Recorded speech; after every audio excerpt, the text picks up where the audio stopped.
Hi everyone, and welcome back to day 2 of apron cards. Today we're going to make this cute little Christmas card. It has a little gingerbread in it, some oven mitts, and 2 little pockets. And it's really cute. It is a little more difficult than yesterday's. Yesterday's card was simply taking a piece of the designer series paper and making it the same size as your card base. This one here, we're going to make the apron come in a little, so we have a little border. Although I like that border look, it was a little more difficult than yesterday's, but well, I'll show you how I got around that. So what we need is a piece of cherry cobbler. It's 4 1/4 by 11, scored at 5 1/2. Then we need a piece of designer series paper.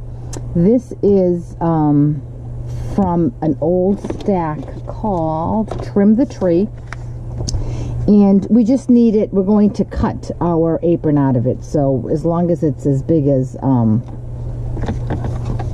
your card base, 4 1/4 by 5 1/2. I haven't cut mine down because I'm just going to cut right on it. Then we need, for this, you can barely see it, the red that's behind the apron pocket.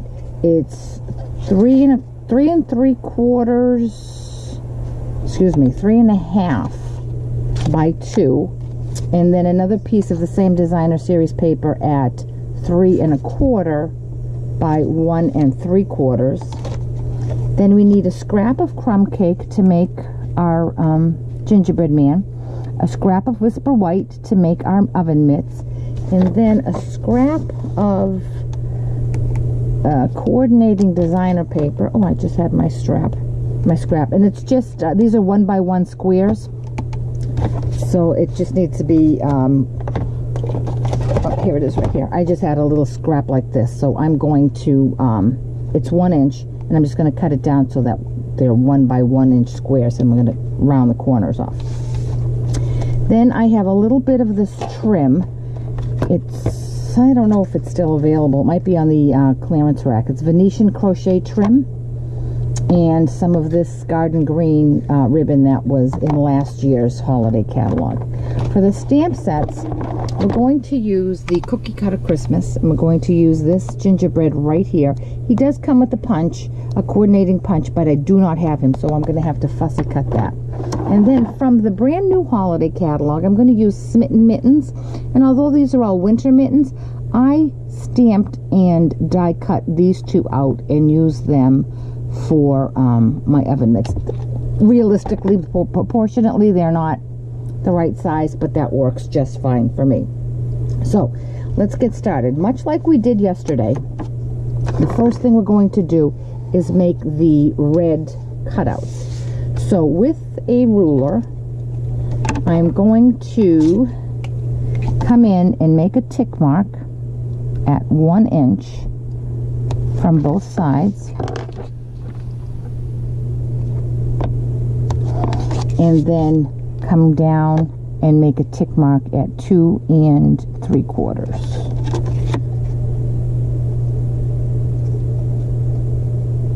On both sides. 2 3/4. Now, using the largest oval die from the Layering Ovals framelit set, I'm going to line this up here and here, and I'm going to make a pencil mark. I'm going to die cut that through my Big Shot, and then I'll be right back and show you how we mirror it for the other side. Okay, so I've cut this piece out. See it right there? Now I'm going to take this piece and I'm going to flip it over, and I'm going to trace that on this side. That way I know I have a mirror image of that, and one of my sleeve holes is not going to be larger or wider or shorter than the other. And again, I'm going to line, because on these thinlits we know that the cutting blade is right at the edge, so there's no guessing here. I'm just going to line this right up against that pencil mark and run that through my Big Shot. I'll be right back. Okay, so I've cut my 2 armholes out, and they're pretty close. I might be off just by a 1/16 of an inch, but they're fine. Now you'll notice that this here curves out, and on a real apron it's straight. So I'm going to just line that up. I'm going to bring a ruler in and just line that up.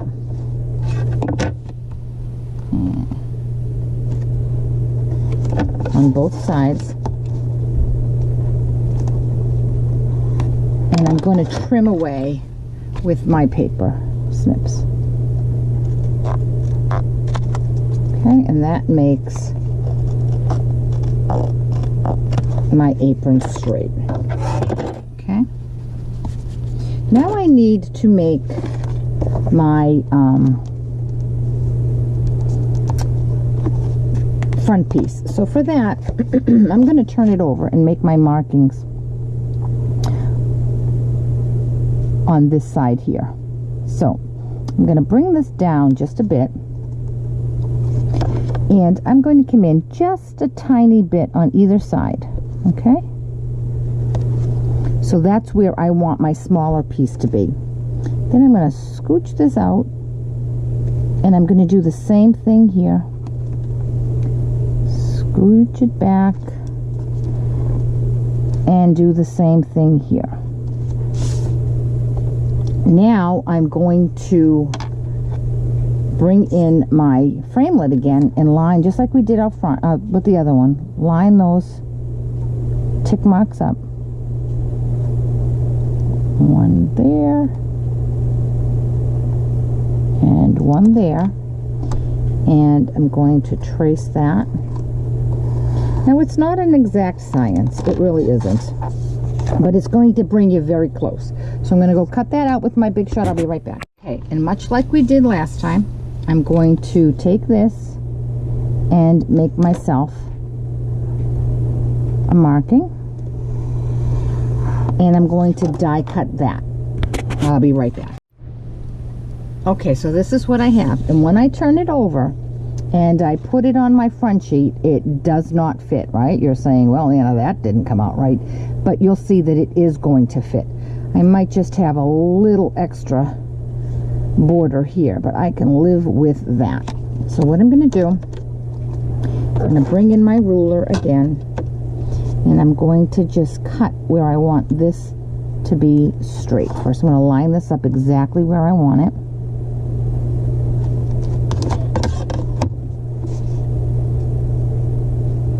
And then I'm going to make a line here. And I'm going to make a line here. And I'm going to cut that with my snips.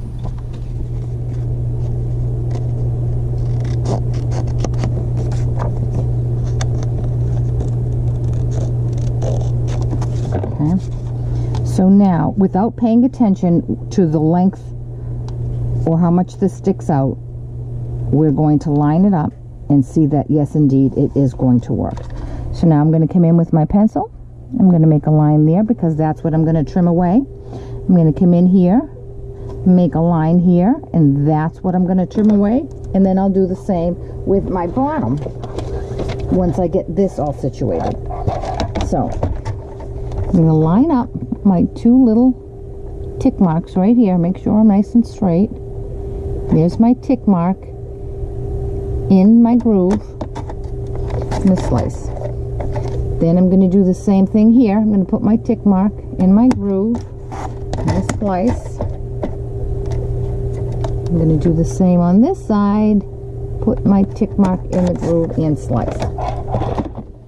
So now I have this that fits with a border. Like I said, this border came out just a tad bit too thick, but that's okay. Now I'm going to do the same thing with my bottom one. I'm going to line this up where I want it. Bring this up so I know it's in focus. And I'm going to make a tick mark right here on my paper, my pattern paper. I'm going to bring in my trimmer, line that tick mark up, and slice. And now, when I place this, there I have a border. I mean, it's a little tedious and time consuming, and sometimes it doesn't come out right. But I like the look of a border. So to attach this, I'm going to use liquid glue because it gives me a little bit more time to maneuver it onto my card. It's not going to, unlike tape, if I used snail, it would be down and that would be it. I'd have to rip it up and whatnot. So this way I can put it down and kind of just move it around to where I like it. And there's where I think I like it. Now, you see any little pencil marks, just go right in and lightly erase those. And now we have our base. Okay? So the next thing we're going to do is we're going to put together our little pocket. And for that, we have these two little pieces of paper. And we're simply going to mat that.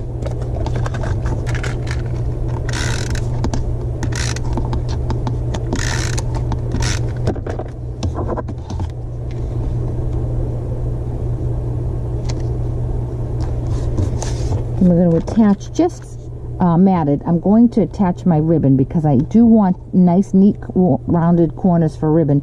So I'm going to tuck it in behind there. So the first thing I'm going to do is I'm going to attach the ribbon along the top side here. Okay.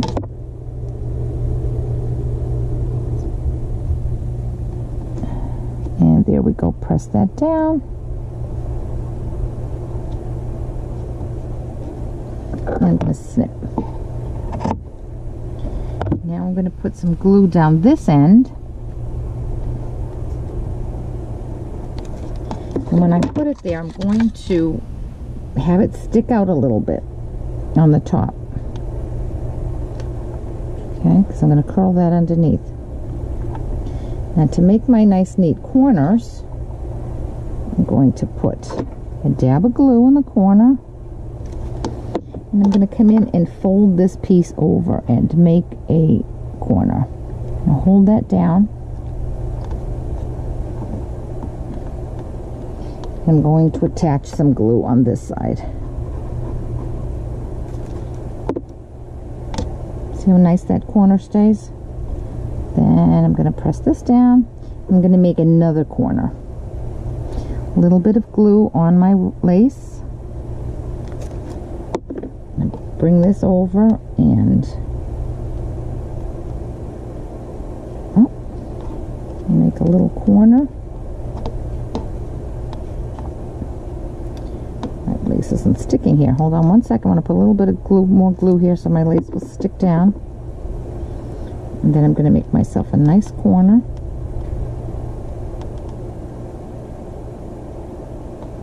Hold that down a bit. And come in and all right, squirt it out just a tad bit too much glue, but that's all right. It does dry nice and clear. Okay, and there I have my nice square pockets, and now I'm going to cut this. Okay, I'm going to lift this up, and I have a little bit of snail on the back of that, and I'm just going to turn my ends in. Okay, there we go. And that way we have neat corners. We don't have any fraying corners. And now this is going to be, I have a little bit of snail on that. I'm going to put some glue over there. And now I'm going to attach it. I should have protected my surface. Now I'm going to attach that to my apron. Okay. And I'm going to let that set that aside to let all of the glue dry. So I'm going to next stamp my gingerbread man, and I'm going to use some crumb cake. I'm putting crumb cake on crumb cake because that's the color, the way I liked my my gingerbread to look. And because it's photopolymer, I'm going to bring in my pierce mat and I'm going to stamp him down.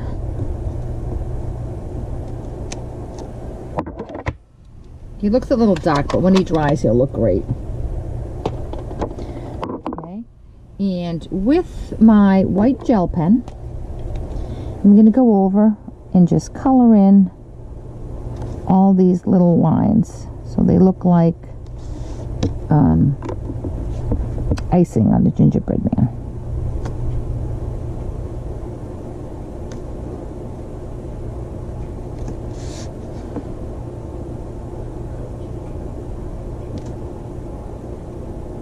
And his little eyes. And a couple wisps of hair. Now, like I said, this stamp set does have a coordinating punch, but I don't have it.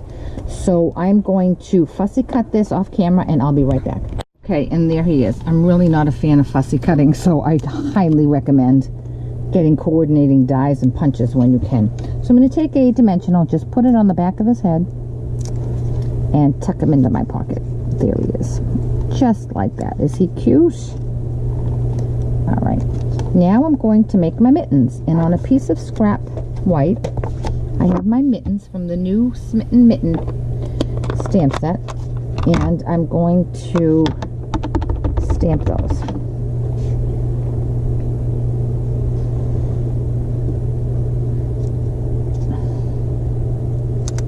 There we go. Now the Smitten Mitten stamp set does have coordinating dies, and I did get those. They are called the Mini Mittens framelits. And this is a cute little set. It has big mittens and small mittens. And there are dies for both the big mittens, and here are the small mittens. And then it has dies that match the stitching that you can put in the mitten. And it has a die for the snowflake, and a die for this stitch, and a die for the poinsettia, and some dies for the ribbing here, and this one to make a decorative like a cable. So I am going to do a series on these, so you'll be seeing these in action as well. So these are the two little dies. I'm going to go to my Big Shot, and I'm going to die cut these. I'll be right back. Okay, and here are my mittens. Now they do look like mittens, or more like mittens than they do oven mitts. So when I tuck them in, I'm going to just hide the little bottom ribbing. So I'm going to put some snail, attach. One of them is flat, see there? And the other one I'm going to put a dimensional on, so that it's a little raised.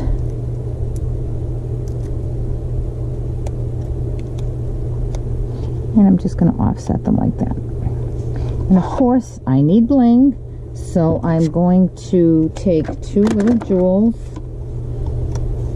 and put one in the center of each mitt. All right, great.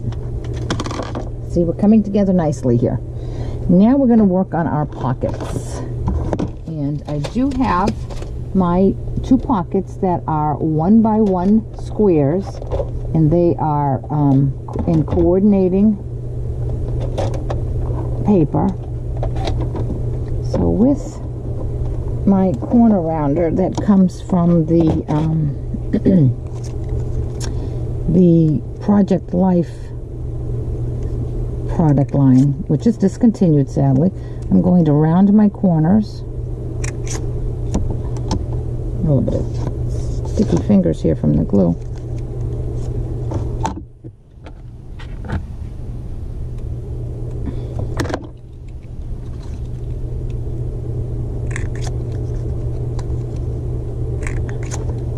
Okay, I have two little pockets. Now I'm going to put a little bit of ribbon on those as well. So again with my tomball. Now this time I'm going to bring in a little piece of paper because I got glue on my work surface. A little piece.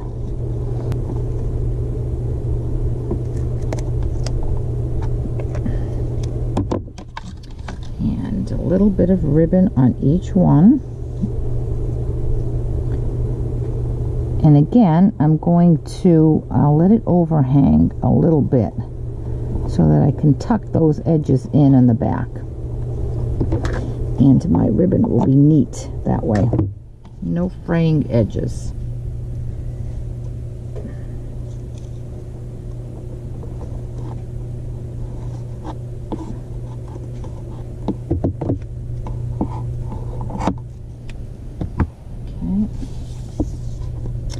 Here's this one here. It's a little longer than we really need it. So I'm going to trim that down a tad.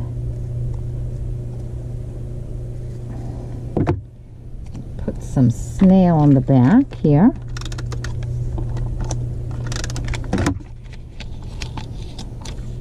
Run that backwards.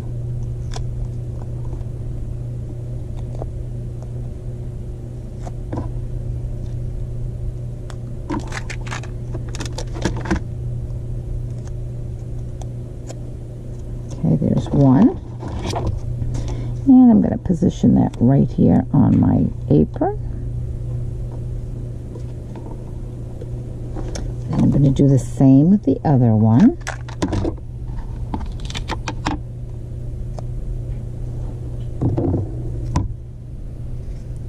I love the tiny details in a card that make it a special card, but with my little arthritic fingers makes it a little difficult to maneuver sometimes.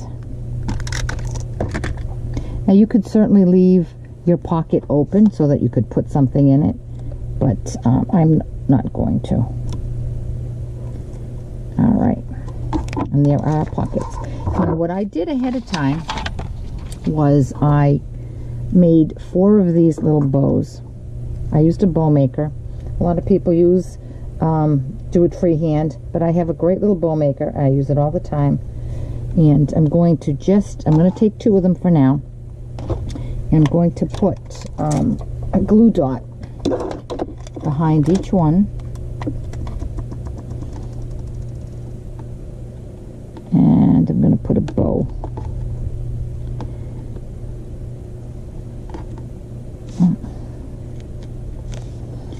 I'm going to put the bow down here. And there we go. Probably should have used like a contrasting color, like maybe a cherry cobbler or a real red for my bow, but I kind of liked the stripe to go with the Christmas feel. So there we go.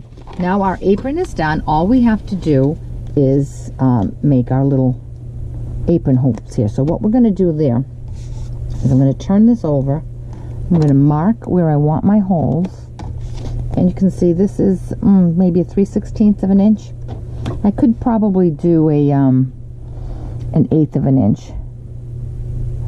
I'm going to make my little holes right there. And then I'm going to bring in my crocodile. You can use a hole punch. You can use whatever you have.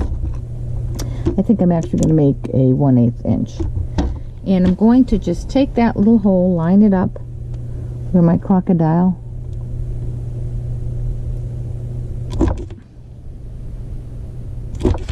Okay, there we go. I'm going to take a little bit of this ribbon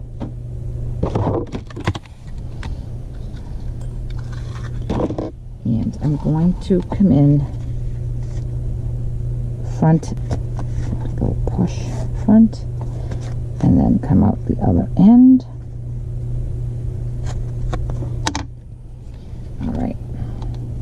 Now, unlike yesterday's where we tied a bow or not, I'm just going to secure these down with some glue dots right underneath the bow.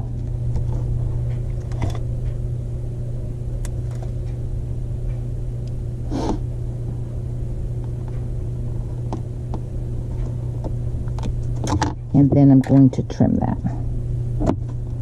Now I'm going to put a little bit more Venetian lace because I do want to have some lace on the top there to match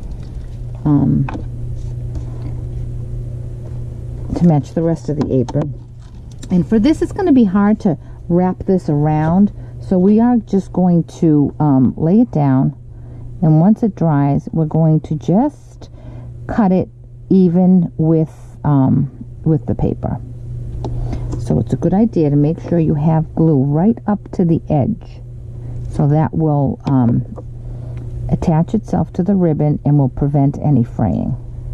So while that sets, we're going to come in with 2 more glue dots And we're going to put that right there and put a bow on either side.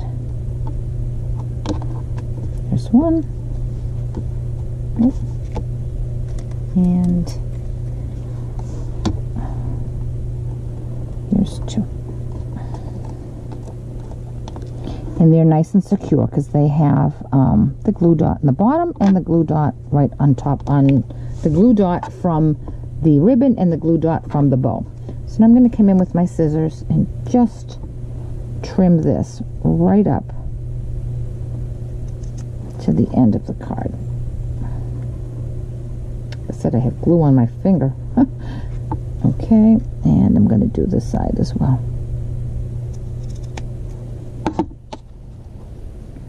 And there is our pretty little baking card, baking apron card, ready to mass produce some gingerbread cookies for a cookie swap or for anything. I think this is just such a cute little card. You could use it certainly for a holiday card. You could use it for a thank you card if someone hosts a cookie swap for you. You could use it for so many different things. You could as a thank you if someone gave you some cookies. What I would suggest though, because this is a dark color, once you make this template for the pattern paper, I would trace that onto a piece of Whisper White cardstock so that you can just have it easily the right size without having to measure twice, and put it on the inside so that you can write in your card. So there is day 2 of our apron cards, and I hope you will come back tomorrow to see yet another apron card. I have a nice one planned for you. Thanks. Bye-bye.